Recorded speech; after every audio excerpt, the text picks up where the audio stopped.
Aujourd'hui dans Starter, donc l'aventure des croisières Citroën qui ont duré 24 ans, entre 1920 et 1934. Une aventure humaine, scientifique et surtout commerciale.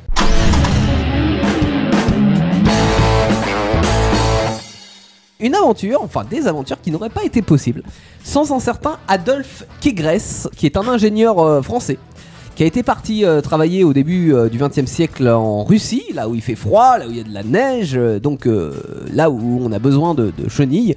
Oui. Et d'ailleurs le tsar à l'époque de Russie lui a demandé de concevoir un véhicule avec des chenilles. Et c'est avec ce principe-là qu'il va reprendre et perfectionner à son retour en France, quand Citroën va l'embaucher pour créer son unité tout-terrain, c'était en 1919.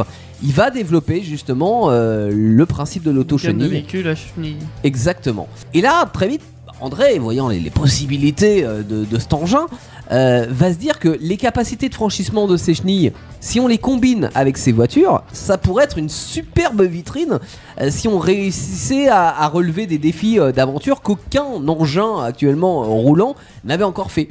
Et surtout qu'on en parle un max, hein, parce que je rappelle que notre André Citroën, c'est un peu... Oui, c'est Mister Pub. C'est lui, on en avait parlé quand on avait fait l'aventure Renault, qui avait éclairé la Tour Eiffel à son nom. Ça, c'est en 1925. Donc voilà, c'est un monsieur qui sait vendre sa marque chez Citroën. Il va mettre en point donc un engin qui fait 4 mètres de 11, donc relativement compact, qui peut embarquer 4 passagers, avec 2 roues classiques à l'avant et 2 chenilles qui sont sur coussin de caoutchouc à l'arrière, donc qui est quand même vachement plus silencieux que si elles étaient en fer comme dans les engins de guerre, hein, comme sur les chars. Une petite bâche au-dessus pour se protéger des coups de soleil ou des intempéries. Et puis à l'avant un espèce de rouleau qui va permettre de franchir des obstacles facilement. Tu dis ah ça bloque, t'accélères et hop ça monte. On devrait tous avoir ça sur notre voiture, ça serait pratique. Ouais, tu sais, quand t'es dans les embouteillages, hop tu passes par la voiture. Ouais mais imagine un piéton, tu le passes aussi hein. Et bah le piéton tu le passes dessus. Ouais clairement. Bref. C'est moins cool pour la sécu. C'est avec ça en tous les cas en 1922 que débute la croisière des sables, parce que c'est dans le sable, dans le Sahara très exactement. En fait on part de Tougourt, qui est une ville algérienne. Alors je rappelle qu'à l'époque l'Algérie est une colonie française, hein, donc c'est facile.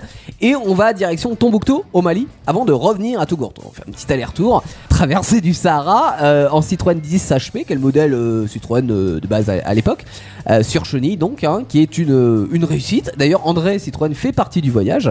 C'est bien rare ça. Oui, bah là non mais vraiment il voulait. Et puis quand il revient à Paris, c'est l'apothéose. Tout le monde le reçoit, il kiffe. À tel point qu'il se dit hey, c'est pas parce qu'on parle de moi, donc on va bah oui, et recommençons encore plus grand. Il va proposer alors il va déjà avoir l'idée de proposer une sorte de voyage organisé réservé on va dire aux influenceurs de l'époque. Alors ils étaient pas sur Insta mais c'est l'idée. À la presse hein, aussi pour traverser le désert avec des points relais à chaque étape. Elle a inventé le Paris-Dakar. Alors c'était pas le Paris-Dakar, parce que c'était pas une course, mais c'était l'idée, regardez, montez en Citroën, vous allez pouvoir traverser le désert et kiffer votre life. En gros c'était ça l'idée, sauf que le gouvernement français il a mis Léola, il a dit tu te calmes tout de suite André, il va y avoir des gens qui vont clamser dans le désert, donc si tu veux y aller y a pas de problème, mais vas-y tout seul, tu vois. Alors, en gros c'était ça. Donc il n'a pas le choix d'abandonner. Cela dit, il va quand même faire traverser une autochenille sur l'entièreté du Sahara, parce que déjà pour prouver qu'il pouvait le faire, et puis en plus à côté il y avait Louis Renault qui voulait faire la même chose, donc il voulait pas paraître ridicule par rapport à Louis, donc voilà, c'était quand même les 2 grands ennemis jurés à l'époque, hein, donc on se démonte pas, on y va. Exactement, il l'a fait. Mais André en veut plus, avec toujours cette obsession publicitaire, sous couvert de recherches scientifiques, humanitaires et compagnie. Je pense que si ouais non mais en vrai je pense que si l'écologie avait été tendance à l'époque, il aurait pu faire dire que ça allait sauver la planète, tu vois. C'est pas pour le démonter, mais il y avait évidemment c'était pour sa marque hein, avant toute chose. Il va améliorer ses autochenilles et il va en lancer 8 d'entre elles dans 20 000 km de désert, de brousse, de savane, de marécage entre l'Algérie et l'Afrique du Sud et même Madagascar, parce que c'est la volonté du président de la République à l'époque. Il adore Madagascar, ça fait aussi partie des colonies françaises. Il s'est dit il va traverser l'océan. Ouais, bon après ils y sont allés en bateau quand même. Mais le président français voulait Madagascar, ok, on va à Madagascar. Alors ce nouveau défi, ça s'appelle la croisière noire, et ils partent d'Algérie le 28 octobre 1924. Comment ça s'est passé, Antoine? Qu'est-ce qui s'est passé lors de cette croisière noire? Je peux citer le nom des voitures, je les ai notées. Ils ont des noms. Oui, ils ont des noms. ils ont des noms les voitures. Selon quel équipage est à bord de quelle voiture, tu vois. Alors Vas-y. il y a Pégase, éléphant à la ours. Ouais. On est d'accord que Pégase, normalement, il vole. Oui, Oui, mais ça là, c'est être rapide aussi parce que l'autre éléphant à la ours. Ouais. Ah, l'éléphant, il va moins vite. il y a Scarabée d'or, Ah, c'est joli. Ça peut être joli. Soleil en marche. Oh, c'est joli. Mélenchon, et tu là. C'est Mélenchon Non, En Marche, Non, c'est Macron, c'est oui, notre c'est président. Macron, regarde. Alors il y a Oh, escargot ailé aussi. Ah, mais Escargot, il va moins vite, par contre. C'est taureau ailé le rire. C'est pas...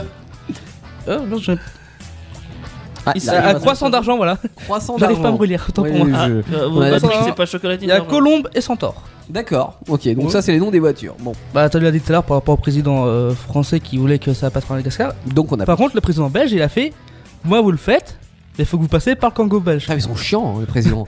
Ah mais ils ont Mais les... ils ont qu'à y aller aussi, hein. Non mais ils ont des melons. Ouais, non, mais- Mais en même temps, c'est dans l'avantage de Citroën de le faire. Oui, ah bah oui, c'est dans l'intérêt, bien sûr. Et si je te sors 27 000 et 2000. Je dois deviner à quoi que ça correspond. Ouais. 27 000, c'est le Pense- nombre de Non. litres de carburant. Non mais moi non il faut penser plutôt aux équipages qui étaient dans les voitures. C'est le nombre de pièces de bagnole. Non. C'est le nombre d'outils.